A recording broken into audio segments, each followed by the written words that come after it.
ദേശസ്നേഹികളും ദേശീയവാദികളുമാണ് അബ്ദുള്ളമാർ. അവരെ തെറ്റിദ്ധരിക്കേണ്ട. The chief minister and the spy, ഈ ഒരു പുസ്തകത്തിലെ ഒരു വാചകമാണ് ഇത്. പറഞ്ഞു വന്നത്, ജമ്മു കാശ്മീരിന് പ്രത്യേക പദവി നൽകുന്ന 370 വകുപ്പ് എടുത്തു കളയുന്നതിനെ ഫാറൂഖ് അബ്ദുള്ള രഹസ്യമായി പിന്തുണച്ചു എന്ന വിവരങ്ങൾ.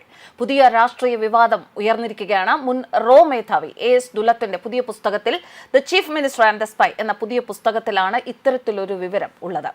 അബ്ദുള്ളയുടെ നേതൃത്വത്തെയും വ്യക്തിത്വത്തെയും ഒക്കെ പ്രശംസിക്കുന്നുണ്ട്. അദ്ദേഹത്തെ ബുദ്ധിമാൻ, മഹാനായവൻ, ദില്ലിയിലെ ഏറ്റവും മികച്ച ഗെയിമുകളെക്കാൾ 2 ചുവട് മുന്നിലാണ് എന്നും വിശേഷിപ്പിച്ചിട്ടുണ്ട്.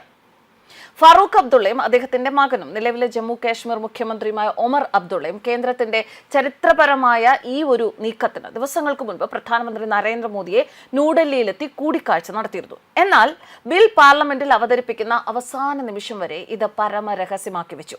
എന്താണ് സംഭവിച്ചത് എന്ന് ആർക്കും ഒരിക്കലും അറിയാൻ സാധിക്കില്ല എന്നും മുൻ റോ മേധാവി ദുലത്ത് പുസ്തകത്തിൽ പറയുന്നുണ്ട്. 2019 ഓഗസ്റ്റ് 5-നാണ് കാശ്മീരിന്റെ പ്രത്യേക പദവി BJP സർക്കാർ എടുത്തു കളഞ്ഞത്. അതിനു പിന്നാലെ ഫാറൂഖ്, മകൻ ഒമർ അബ്ദുള്ള, പ്രധാന നാഷണൽ കോൺഫറൻസ് നേതാക്കൾ എന്നിവരെ വീട്ടുതടങ്കലിലാക്കി. ഈ സമയം ദുലത്ത് കേന്ദ്ര സർക്കാരിന്റെ അനുമതി വാങ്ങി ഫാറൂഖിനെ വീട്ടിലെത്തി സന്ദർശിച്ചിരുന്നു. അന്നാണ് വിവാദ സംഭാഷണം നടന്നത്. വെളിപ്പെടുത്തൽ സംസ്ഥാനത്ത് വലിയ വിവാദം സൃഷ്ടിച്ചിരിക്കുകയാണ്.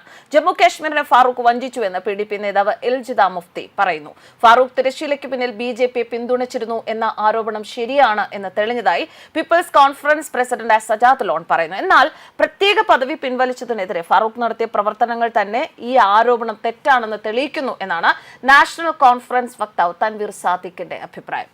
2019 കേന്ദ്രം ആർട്ടിക്കിൾ 370 റദ്ദാക്കിയ രീതി ജമ്മു കാശ്മീർ മുൻ മുഖ്യമന്ത്രി ഫാറൂഖ് അബ്ദുള്ളയെ വേദനിപ്പിച്ചു. ദില്ലിയിൽ തന്നോട് സംസാരിച്ചിരുന്നു എങ്കിൽ അത് നിയമസഭയിൽ പാസാക്കാൻ സഹായിക്കുമായിരുന്നു എന്ന് മുൻ റോ മേധാവി AS ദുലത്തിനോട് ഒരു സ്വകാര്യ സംഭാഷണത്തിൽ അദ്ദേഹം പറഞ്ഞതായി പുതിയ പുസ്തകത്തിൽ അദ്ദേഹം അവകാശപ്പെടുന്നു.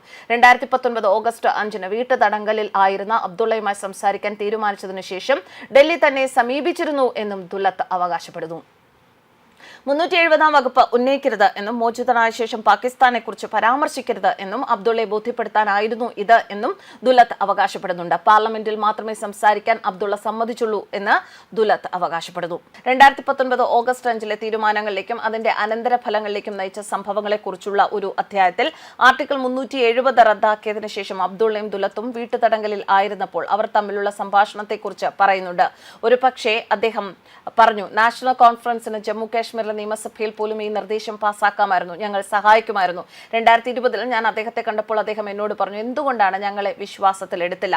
ദുലത്ത് തന്റെ പുസ്തകത്തിൽ ഇങ്ങനെ അവകാശപ്പെടുന്നുണ്ട്. അടൽ ബിഹാരി വാജ്പേയിയുടെ ഭരണകാലത്ത് കശ്മീരിൽ ഒരു പ്രധാന ബാക്ക് റൂം ചർച്ച നടത്തിയിരുന്ന മുൻ റോ മേധാവി 2020 ദില്ലിയിൽ നിന്ന് അബ്ദുള്ളയെ കാണാനും പുറത്തിറങ്ങിയ ശേഷം ആർട്ടിക്കിൾ 370 കുറിച്ച് സംസാരിക്കരുതെന്ന് ബോധ്യപ്പെടുത്താനും തന്നെ അയച്ചതായും പുസ്തകത്തിൽ അവകാശപ്പെടുന്നുണ്ട്. എപ്പോഴെങ്കിലും എനിക്കൊരു കോൾ വരുമെന്ന് ഫാറൂഖിന് അറിയാമായിരുന്നു. അവർക്ക് നിങ്ങളെ വീണ്ടും ആവശ്യമായി വരും, അദ്ദേഹം എന്നോട് പറഞ്ഞു. റദ്ദാക്കലിന് തൊട്ടു മുൻപ് നിങ്ങളുടെ വാതിലുകൾ തുറന്നിടുക, ദുലത്ത് എഴുതുന്നു. തീർച്ചയായും 2020 ശൈത്യകാലത്ത് ഡൽഹി വീണ്ടും എന്നെ വിളിച്ചു. ഫാറൂഖിനെ തടങ്കലിൽ നിന്ന് മോചിപ്പിക്കുന്നതിനെ കുറിച്ച് ദില്ലി ചിന്തിക്കുന്നുണ്ടെന്ന് എനിക്ക് മനസ്സിലായി. മോചിതനാകുമ്പോൾ അദ്ദേഹത്തിന്റെ മാനസികാവസ്ഥ അളക്കാൻ അവർ ആരെയെങ്കിലും ആഗ്രഹിച്ചു. എന്നാൽ അതേസമയം റദ്ദാക്കലിനെ കുറിച്ചോ പാകിസ്ഥാനെ കുറിച്ചോ ഫാറൂഖ് പരസ്യമായി സംസാരിക്കരുത് എന്നായിരുന്നു വ്യക്തമായ ആശങ്ക. മാധ്യമങ്ങളോട് സംസാരിക്കരുതെന്നും പാകിസ്ഥാനെതിരായ കരാറിനെ കുറിച്ചോ മറ്റെന്തെങ്കിലുമോ പരാമർശിക്കരുത് എന്നും അബ്ദുള്ളയോട് ദില്ലി പറഞ്ഞതായി ദുലത്ത് പുസ്തകത്തിൽ അവകാശപ്പെടുന്നു. അബ്ദുള്ളയോട് ഇക്കാര്യം പറഞ്ഞപ്പോൾ അബ്ദുള്ളയും സമ്മതിച്ചു. ഇല്ല, ഞാൻ മാധ്യമങ്ങളോട് സംസാരിക്കില്ല, ഞാൻ എന്തു പറഞ്ഞാലും പാർലമെന്റിൽ പറയും. വിഷയം ഇപ്പോൾ കോടതിയുടെ പരിഗണനയിലാണ്, കോടതി തീരുമാനിക്കട്ടെ. കോടതികളിൽ എനിക്ക് വിശ്വാസമുണ്ട് എന്ന് ദുലത്ത് പറയുന്നു. പുസ്തകം ആവർത്തിച്ച് വിശേഷിപ്പിക്കുന്നു. ഇത് വ്യക്തമാക്കുന്നതിന് അബ്ദുള്ള ഒരിക്കൽ തന്നോട് പറഞ്ഞതായി ദുലത്ത് ഉദ്ധരിക്കുന്നു. ഞാൻ എന്റെ പിതാവല്ല, ദയവായി അത് മനസ്സിലാക്കുക. 12 വർഷം ജയിലിൽ കിടക്കാൻ വേണ്ടിയല്ല ഞാൻ രാഷ്ട്രീയത്തിൽ ചേർന്നത്. ദില്ലിയിൽ അധികാരത്തിലിരിക്കുന്ന ആരോടൊപ്പമാണ് ഞാൻ എപ്പോഴും ഉണ്ടായിരിക്കുക.